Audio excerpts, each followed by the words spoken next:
Katoliko po ako dati. Paniniwala ko kasi dati, nagsisimba ako halos buong isang linggo, nagsisimba po ako. Bakit po parang hindi pa rin po dinidinig ni Lord yung mga panalangin ko?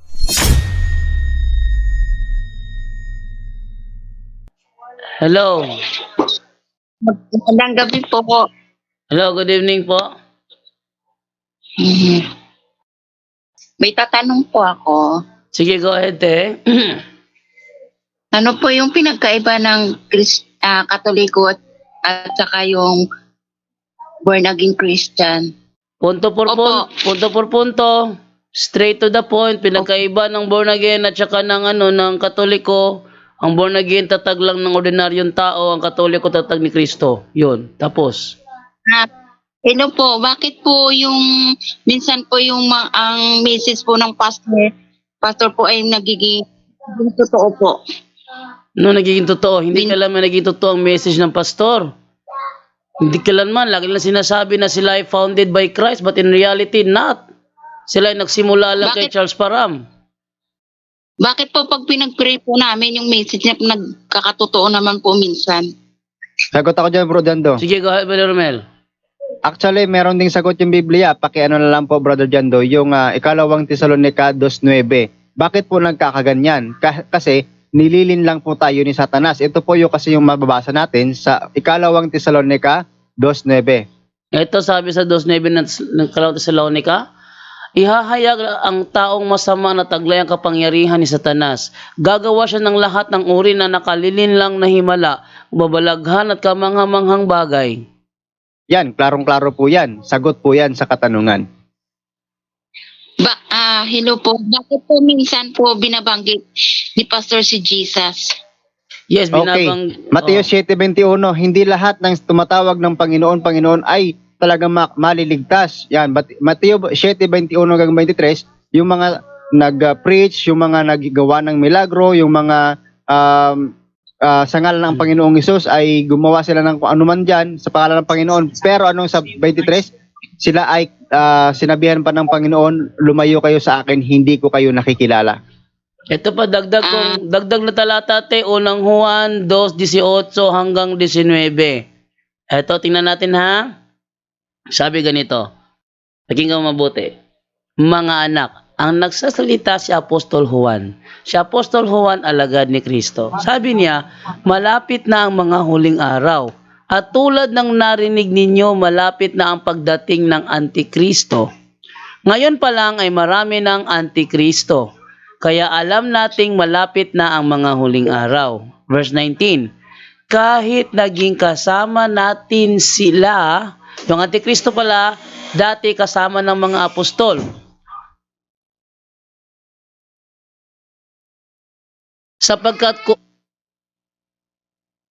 Sapagkat kung tunay na kabilang sila, nanatili sana sila sa atin. Ngunit ang pagtiwalag nila'y nagpapakita na hindi talaga sila kabilang sa atin. Ang mga apostol may kinabibilangang grupo. At yun ang kanilang iglesia. Tapos ang mga Antikristo dati kasama nila. Pero nagsilabasan. Yung kanilang paglabas, yun ang kanilang tanda na sila'y hindi kabilang sa kanilang samahan. Yung born again naman kahit sabihin natin sila'y nangangaral sa pangalan ng Panginoong Jesucristo, as long as sila'y tumiwalag sa unang iglesia, hindi talaga sila ang tunay. Ang tawag ni Apostol Juan dyan, Antikristo. Dahil sila'y tumiwalag. Yun.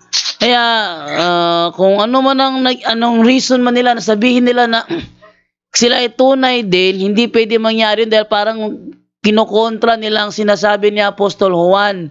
Sabi ni Apostol Juan, sila ay nagsilabasan.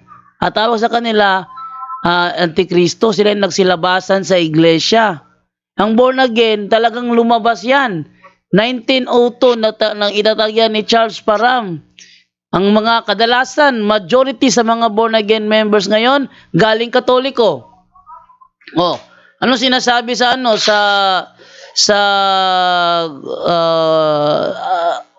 Jeremias 23:1. At sabihin sa Jeremias 23:1 ang sabi ganito. Yan. sa aba ng mga pastor na nangagpapahamak at nangagpapangalat na sa mga tupa ng aking pastulan, sabi ng Panginoon. Sa aba daw ng mga pastor na nangagpapangalat sa mga tupa ng aking pastulan. Bakit? Meron siyang pastulan, yung kanyang iglesia, yung kanyang mga tupa nandoon sa loob, pero kinakalat ng mga pastor. Kinakalat, kaya ang tawag sa kanila ng Biblia, Jes 21 ng Jeremias, kung babasahin natin, ang sabi, sapagkat ang mga pastor ay naging tampalasan at hindi nagsisangguni sa Panginoon. Kaya't hindi sila magsisiginhawa at lahat nilang kawan ay nangalat. Tingnan mo, ang born again.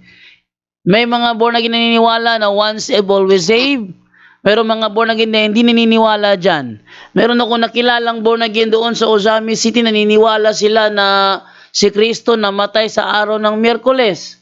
Pero majority sa mga born again naniniwala na si Kristo namatay sa araw ng Biyernes. Kanya-kanyang doktrina. Kanya-kanyang yung iba naman. Yan. At Hello tinanin. po, kuya. Opo. Bakit po pag pinagpipray po kami ng pastor namin, bakit po nagkakatotoo naman po lahat ng mga prayer niya? Tsaka po, bakit po lahat ng mga kinakanta po namin tungkol kay Jesus naman po, mga anti-Christ po ba kami? Ito ang magandang isagot mo sa tanong mo na 'yan.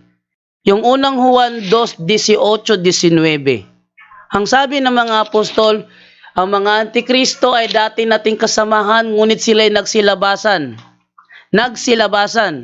Ang tanong, kailan ba lumitaw ang born again sa mundo?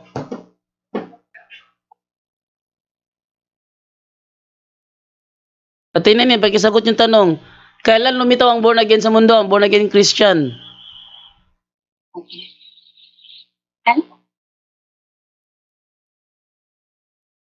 Si Apostol Juan kasi ang nagsabi. Sabi ni Apostol Juan, ang mga antikristo ay dati nila kasamahan. Ha? 1500. Wala pang born again 1500. Ang lumitaw noong 1522, si Martin Luther, the father of Protestantism, Lutheran Church yon. Wala pang born again nun. Lutheran yon.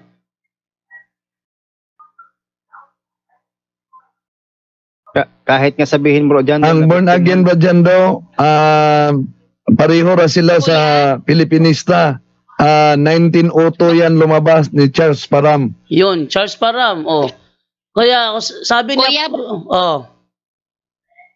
Kuya, bakit po kung ang mga anti-Christ po kami, bakit po dinidinig ng mga Jesus po yung namin, yung panalangin namin? Eto teha, sinabi ko na kanina napakaliwanag ng tanong ko kanina. Sinabi ni Apostol Juan ng mga antikristo nagsilabasan sa iglesia nila. Tanong, ang mga apostol ba member ng born again church? Sige, tininin, pakisagot mo yan, tininin, para magkaliwanagan tayo dito. Yung mga apostol ba member ng born again church? Hindi po. Hindi. Sabi nila, yung mga antikristo nagsilabasan sa kanilang grupo. Ang tanong, ang born again ba member ng First Century Church of Christ o nagsilabasan sila?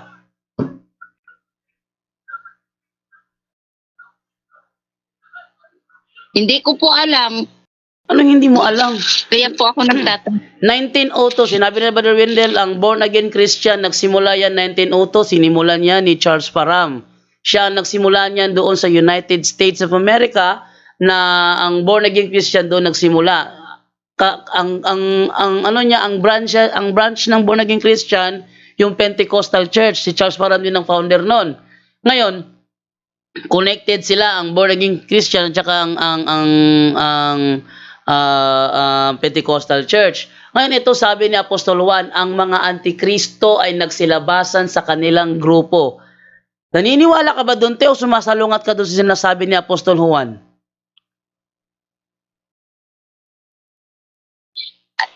Kasi po, kuya, yung tanong ko lang po, bakit po yung lahat ng mga kinakanta namin, bakit po, puro si Jesus ang binabanggit? Yun na nga, te. Kahit INC ni Manalo, te, nagbabanggit yung kay Jesus. Ang Baptist, nagbabanggit yung kay Jesus. Ang Mormons, nagbabanggit yung kay Jesus. Tingnan natin na ang Mormons at ang born again, hindi yan magkakampi. Ang saksi ni Jehovah, nagbabanggit rin yan kay Jesus. Pwede nyo kasama ang saksi ni Jehovah. Lahat kayong mga protestante nagsasabi ng pangalan Jesus. Pero ang tanong dyan, sumasang-ayon ka ba sa sinabi ni Apostol Juan na ang mga antikristo ay nagsilabasan sa kanilang iglesia? Sangayon ka ba Brajando, doon? Yes, Brajando. Oh. Pakibasa din sa ikalawang Korinto, Kapitulo 11, 12, 15. Ikalawang Korinto, 11, 12 12, 15. ang 12 hanggang 15, ang sabi naman ay ganito. At patuloy kong gagawin ang ginagawa ko ngayon upang mawalan ng batayan ang pagmamalaki ng iba na ang paglilingkod nila ay tulad ng aming ginagawa. Ang mga yan ay mga huwad na apostol, madadayang manggagawa at nagpapanggap na mga apostol ni Kristo. Hindi ito katakataka, sapagkat si Satanas man ay nagkukunwaring anghel ng liwanag. Kaya hindi ito katakataka na ang kanyang mga lingkod ay magkukunwaring lingkod ng katwiran. Ang kanilang kahihinatnan ay ayon lamang sa kanilang mga gawa. So dito may mga nagpapanggap na kay Kristo. Pero ang gusto ko lang masiguro, tinatanggap ba ni Ate Nenen yung sinabi ni Apostol Juan na ang mga nagsilabasan sa kanilang iglesia ay mga antikristo? Tanggap ba niya yun o hindi? Ate Nenen, pakisagot mo lang kung tanggap mo ba sinasabi ni Apostol Juan na ang mga nagsilabasan sa iglesia, ang tawag nila doon ay antikristo. Opo. Ngayon, Tinatanggap ko po. Pero dahil tinatanggap mo naman pala, Ate Nenen, ang tanong, ang born again ba isa sa lumabas sa tunay na iglesia? pero po yung tinatanong ko po, bakit po lahat ng po, tungkol naman kay Jesus, din po ba, mga antichrist po ba kami? Sinabi nga ni Apostol Pablo sa ikalawang Korinto 11, 13 hanggang 15, sinabi na nga nila na yung mga nagpapanggap din ng mga alagad ay mga huwad lamang. Ang gusto kong isagi sa isip mo, tanggap mo naman pala na totoo ang sinasabi ni Apostol Juan na ang mga nagsilabasan sa iglesyang tunay ay mga antikristo. Ang tanong, ang born again ba, isa ba yan sa mga nagsilabasan sa tunay na iglesia?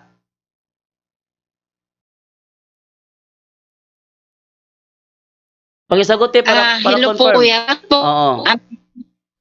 hello, bakit po mga antichrist po yung mga born again? Bakit dinidinig naman po ni Jesus yung mga pananaw?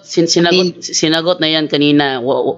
Hindi pa naman confirm na dahil yun ang gusto nyong isipin na sinasagot yung mga dasal, Diyos lang makakasagot niyan. Pero gusto ko lang panindigan itong sinasabi ni Apostol Juan na pinaniniwalaan mo naman na ang mga nagsilabasan sa tunay na iglesia ay mga antikristo. Pinanindigan mo rin yan, sinangayunan mo yan. So ang tanong ngayon, ang born again ba, isa ba yan sa mga lumabas sa unang iglesia o hindi?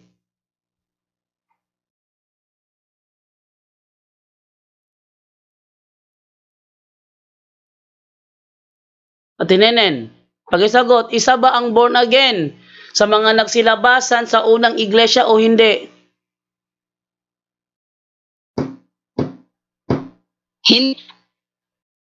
Hindi?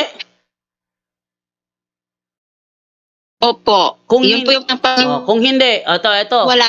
Kung hindi siya nagsilabasan, sino ang head pastor ng born again before Charles Parham? Martin Luther. Martin Luther. Saan ang ebidensya mo na connected ang Lutheran Church at ang born again church? Connected Saan nga, po sa Tess? Catholic. Saan ang ebidensya mo na connected ang born again church at ang Lutheran church? Kasi hindi connected ang Lutheran sa Catholic kasi tumiwalag siya. Pag sinabi tumiwalag, pinutol na niya ang linya niya. Kaya wala siyang connection sa Catholic Church. Ang tanong, sabi mo kasi before ni Charles Parham, ang inyong head pastor ng born again ay itong si Martin Luther. Ngayon, nasaan ang ebidensya mo na connected ang born again kay Martin Luther at saan naman natin mababasa na si Martin Luther ay naging founder ng born again church?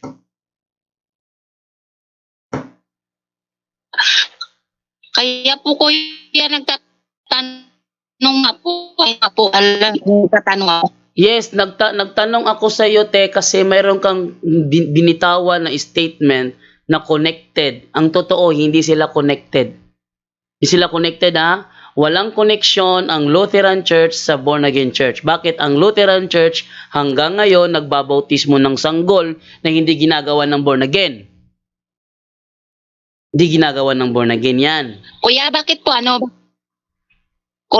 bakit po mula po na nagtatights po ako, bakit po dinidinig naman po ni Lord yung mga panalangin ko at binabalik niya rin po sa akin? Yung tanong mo na yan, hindi ko pwedeng sagutin kasi hindi naman naka-address sa akin. Ang akin lang pinangahawakan ay yung sinasabi ng mga apostol. At tunayan, ito Bro Jando.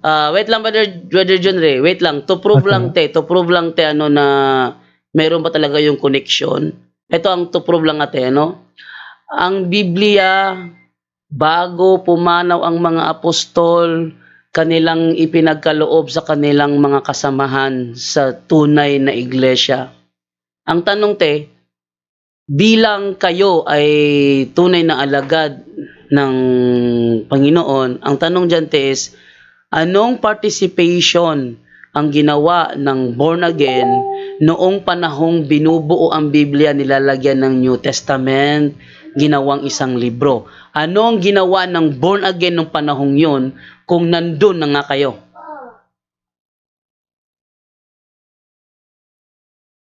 Ano te? Kuya, yung sa pero ang alam ko po, ni Lord yung mga panalangin. Hindi ko pwedeng Brajando, hindi ko Kung tanong pwedeng ko. kontrahin yung claim nyo te, yung self-proclaim nyo kasi Brajando. yes mo yan. Brother Wendell? Okay, yung sabi niya na binigay naman umano yung hinihingi niya, una, ang batayan natin ay hindi yung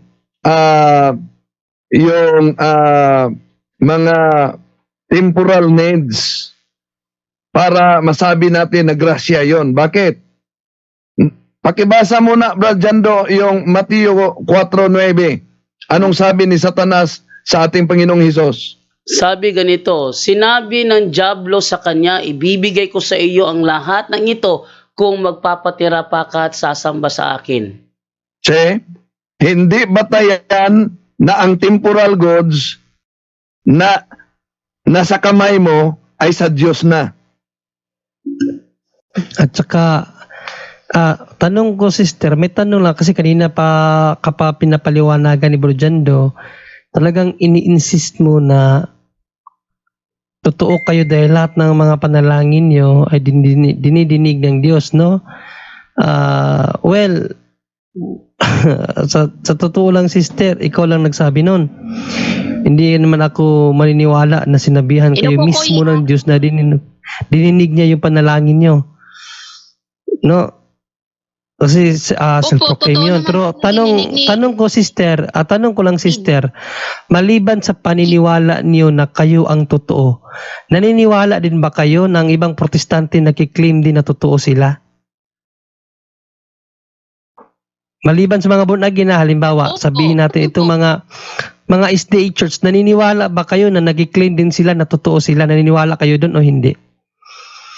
Naniniwala po. Kasi po, bilang isang born again Christian po, hindi naman po yung kung Katoliko ka, Iglesia ka, o kahit No, okay sister, okay, ganun na. relihiyon po. So ganito sister, dahil pala naniniwala din kayo sa kanila, sa tingin mo, totoo ang paniniwala nila na bawal kumain ng baboy?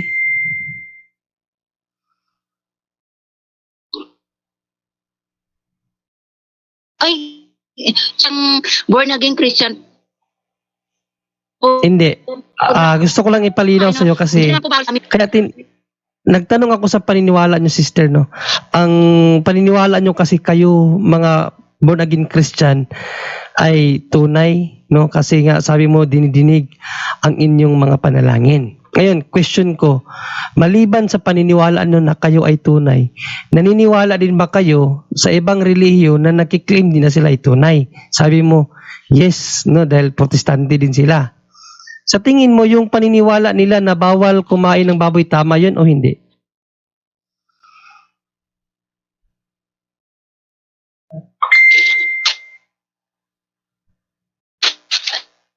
Sister. Tama po. Kasi minsan yung parang niniwala ko eh. Kaya sa iglesia, Okay. Sa tingin niyo, kayo mga born again, sa tingin mo kayo mga born again, kumakain ng baboy o hindi kumakain ng baboy? kumakain po. Wala naman pong O alin ngayon ang tama? Brother John Ray, Tama. O bro, ang turo sa amin sa SDA, ang kakain ng baboy susunugin. oh. Tas may turo pa sila, sister, ng kakain ng baboy may impyerno ayon sa Isayas. Sa tingin mo, sister, Hindi po ako naniniwala. Hindi po ako Ha? naniniwala na lahat po na nakakain po ng baboy ay nasa mapa-impyerno po. Pero sinabi po nga ni Jesus, ang lahat po ng mga kinakain natin ay nilinis niya na po. Pero to, kaya nga, kaya ngayon, sister, gusto ko malagay mo sa isip mo ba na yung claim pala ay hindi siya nagpapatunay na totoo na sila. kung sila Kasi may mga nagki-claim pala Brother John na mali din ang aral. Brother John Ray, Halimbawa na lamang ng mga SDA. Nag-claim sila na tama sila. Pero nangaral sila na bawal kumain ng baboy dahil maiimpyerno. Ngayon, kung sasabihin mo na tama din sila, abay, contradict yun sa paniniwala mo. Dahil kayo, kumakain kayo ng baboy at naniniwala ka na hindi ka maiimpyerno sa pagkain lamang ng baboy. So ngayon, questionable ang paniniwala mo na tama din sila. Di ba, sister? So hindi rason yung claim mo na tama kayo dahil dinidinig ng Diyos ang panalangin nyo. Hindi yun rason, dahil ang reason dito kung paano kayo naging totoo. Amen. At kasi kasi naman po talaga akong Katolik. Ayun, dati kang Katoliko tapos binasa na sa'yo biblically na mga dating lumaba, ang mga dating kasamahan. Ayan ang masakit, sister, kasi yan ang masakit, no? Dahil sampal sa inyo yung binabasa nila Bro Jan sa Bible. Sabi sa Bible, sila yung mga dati nating kasamahan na tumiwalag sa atin. Ang pinakamasakit doon, tinawag sila na Antikristo. So yung view mo na dinidinig kayo ng Diyos ay mali. Dahil sa view ng mga apostol, hindi kayo kasapi ng Diyos, hindi kayo kasama ng Diyos. Kayo ay mga Antikristo kasi nga dati kayong kasamahan tapos nagsilabas kayo. Ngayon, sister, saan kami maniniwala? Saan ba tayo dapat maniniwala? Sa nakasulat o sa hindi nakasulat, sister?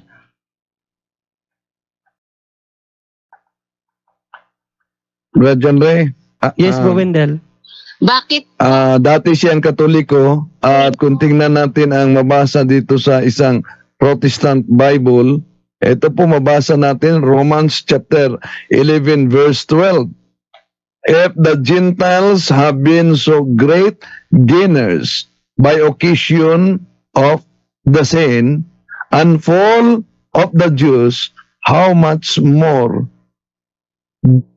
when they shall become Christians, will they add to the glory and greatness of the Catholic Christian Church. So, ang Catholic, yun ang tunay Christian. Yung born again ay pirated na lang yan. Yung gusto, sister, hindi namin inaano dito yung paniniwala mo, no? Kasi we respect your views. Pero pinapaliwanag lang namin sa iyo, sister, na yung paniniwala mo ay kontraryo sa kung ano ang nakasulat sa Bible. Sabi nga ni San Pablo sa Galatia 6:11, sinusulat ko sa mga malalaking letra. So dapat paniwalaan natin yung mga nakasulat din. Ngayon, sinabi ni San Pablo, ng Apostol na Juan, na yung mga tumiwalag sa atin, ng mga dati nating kasamahan, sila ang mga Antikristo. Ngayon, magpapatuloy ka pa ba sa tinuro sa iyo, sister, na kayo ang born again, kayo naman ang lumabas sa tunay na iglesia. Hello, kuya, kasi ate po, masisisi ba ako na tipo wala naman pong ganito. Tapos born again Christian po ako. Doon ko po nakikita yung ano. Yes, kaya nga sabi ko, sister, nirespeto namin yung view mo. Kaya nga, sister, paliwanagan ka lang namin, nirespeto namin yung view mo kasi yun ang natutunan mo ayon sa itinuro sa iyo. No, yun ang na-inject sa iyo, sister, ba, sa utak mo. Yun ang nailagay sa iyo na lason. Kaya we respect your view. Ang sa amin lang dito, pinapaliwanag sa iyo, no, nasa iyo na rin kung maniniwala ka o hindi rin. Pero biblically, sister, no, hindi ayon sa pastor, no, na nagsabi sa inyo, biblically, ang sabi ng mga apostol, ang tumiwalag sa unang relihiyon na kinaaniban ng mga apostol, tinawag na Antikristo. Aminado ka, dati kang Katoliko. Aminado ka ang born again, kailan lang lumabas. Ibig sabihin, Katoliko ang nauna. Kayo, lumabas kayo, sabi ng Bible, ang mga taong yan ay Antikristo. So, pilit mo pa rin bang papapaniwalain ang sarili mo, sister, na kayo ay dinidinig ng Diyos, kayo ang tinawag na Antikristo? Opo ko yung paso namin kasi hapon na dinidinig po ni Lord ang lahat ng langin namin. Babasa ko talata, Brother John Ray. Basa ko talata. Sige, bro. Sabi ni Kristo ganito sa Lucas 16:6. Sinabi ni Jesus sa kanyang mga alagad. Yung kanyang alagad, member yan ng tunay na iglesia. Sabi niya, ang nakikinig sa inyo, yung inyo dyan, referring yan sa iglesia. Ang nakikinig sa inyo ay sa akin nakikinig. Ang nagtatakwil sa inyo ay nagtatakwil sa akin. At ang nagtatakwil sa akin ay nagtatakwil sa nagsugo sa akin. Yan ang kahihinatnan ng mga nagtakwil sa iglesia. Sang-ayon ka ba dito, Ate Nenen?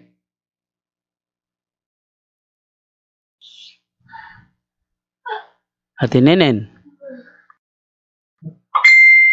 Opo, ano po yon? Sang-ayon ka ba dito sa sinabi ni Kristo na ang nakikinig sa iglesia ay nakikinig sa Kanya at ang nagtatakwil sa iglesia ay nagtatakwil sa Kanya? Sang-ayon ka ba rito?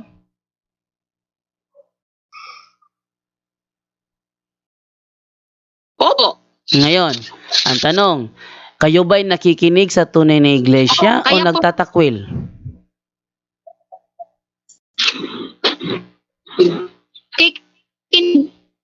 Nakikinig kayo sa tunay na iglesia? Ako naniniwala. Hindi, ang tanong ko, nakikinig ba Kay kayo? Mama Mary na Hindi, ang tanong ko, nakikinig ba kayo sa tunay na iglesia o nagtatakwil? nakikinig po. Ngayon, ano ang tunay na iglesia?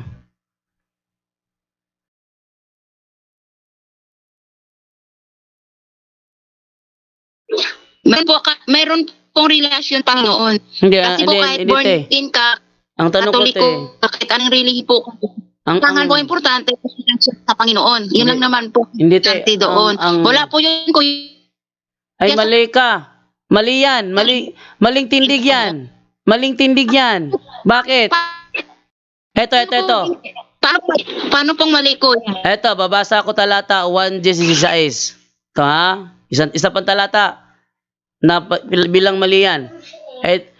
Ito ang sinasabi sa 1:16. At mayroon akong ibang mga tupa na hindi sa kulungang ito. Ano ang ibig sabihin ni Kristo sa kulungang ito? Ano yan? Ano yan, te? Ano yung kulungan na yan, te? Purgatorio. Ay, mali. Nasa mali ka na naman. Ikaw, isa ka sa ibang mga tupa na wala sa kulungan niya. Sila'y kailangan din namang dalhin ko at kanilang diringgin ang aking tinig at sila magiging isang kawan at magkakaroon ng isang pastor. Ang ibig sabihin niyan, te, ang gusto ni Kristo, kayong mga ibang tupa niya na nasa labas ng kulungan, yung kulungan dyan, yung kanyang iglesia. Ang sabi niya, dadalhin niya, papapasukin kayo. Ang tanong, ba't hindi kayo pumasok dyan, bagkos iniwan nyo yan at lumipat kayo sa born again?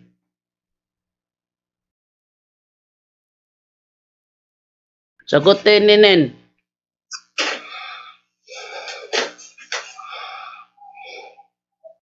Pakisagot mo yan, Ate Nenen. Sabi kasi dyan, ang mga kanyang mga tupa, in which, alam naman nating inaangkin mo na isa ka sa kanyang mga tupa, ay kailangan pumasok sa kanyang iglesia. Ang tanong, bakit mo iniwan bagkos ikaw ay lumipat sa ibang kulungan? At saka Bro Jando, kung babalikan mo pa yung mga naunang bersikulo dyan, sister, napakaganda ng talata na yan kasi sabi ng Panginoon dyan, ang isang tunay na pastor, sabi sister, ang isang tunay na pastor, sa 100 na kanyang tupa, mawala yung isa, iiwanan yung siyam na putsiyam, hahanapin yung isa. No? Hindi niya sinabi na hahayaan niyang magka-watak-watak ang kanyang mga tupa. Hindi ganoon, sister. Isang kawan, sabi nga doon sa binasa ni Bro Jando, isang kawan, isang Opo, pastor. Isang Hindi kawan po, lang, kuya, isang kasi pastor, totoo sister. So, Kuya, nakalagay naman. Pero, kasi nakita ko born naging Christian, nakita ko po yung buong relasyon doon. O, sige Kaya, te. Sige te. Pagpalagay natin. Sige te, sige O, te yan, Nenen. Ipagpalagay natin na Kuya po, nakita hindi po mo, tayo nag-ano. pagpalagay natin na nakita mo yung relasyon na sinasabi mo, relasyon.